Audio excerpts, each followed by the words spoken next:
रोज भिजवलेले बदाम योग्य प्रमाणात खाल्ल्यावर आहारात चांगलं पोषण मिळू शकतं.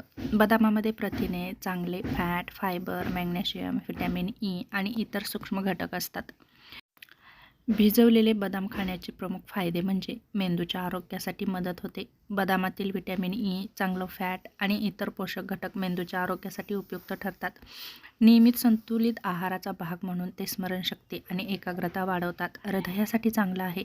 बदामातील फॅट हृदयासाठी फायदेशीर आहे. जर आपण बदाम खाल्ले तर वाईट कोलेस्ट्रॉल कमी व्हायला मदत होते. पचनासाठी फायबर मिळतं. बदामामध्ये फायबर असल्यामुळे आतड्याचं आरोग्य चांगलं राहतं.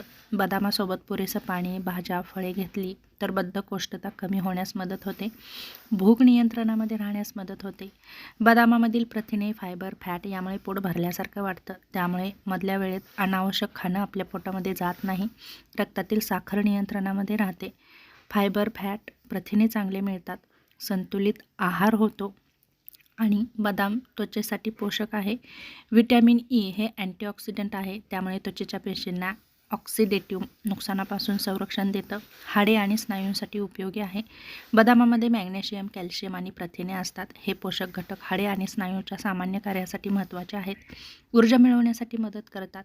बदामामधील चांगले फॅट, प्रथिने आणि कॅलरी शरीराला दीर्घकाळ ऊर्जा देतात.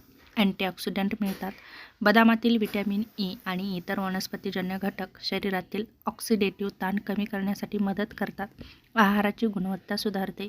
बिस्किटे, चिप्स, गोड पदार्थांऐवजी मूठभर बदाम हा पौष्टिक पर्याय आहे.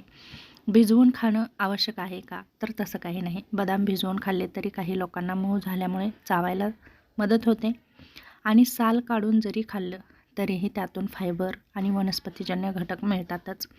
दररोज एक छोटी मूठ म्हणजे साधारण 20 ते 30 ग्रॅम हे प्रमाण प्रौढ व्यक्तींसाठी योग्य आहे. बदाम कॅलरीयुक्त असल्यामुळे वजन कमी करण्याचा प्रयत्न करतात. बदाम खाल्ल्याने एखादा आजार बरा होतो किंवा हृदयविकार, मधुमेह पूर्णपणे टाळता येतो असं नाही. बदाम हा संतुलित आहाराचा एक भाग आहे. रात्री 5 ते 10 बदाम पाण्यात भिजवून ठेवून सकाळी नाश्त्यासोबत किंवा नाश्त्यापूर्वी खाऊ शकता. त्याचबरोबर फळे, भाज्या, डाळी, संपूर्ण धान्य याचा जर तुम्ही तुमच्या आहारामध्ये समावेश केला, एकूण आपलं आरोग्य उत्तम राहण्यास नक्कीच मदत होते. तेव्हा नक्कीच तुम्ही तुमच्या आहारामध्ये बदामाचा समावेश करू शकता आणि निरोगी राहू शकता.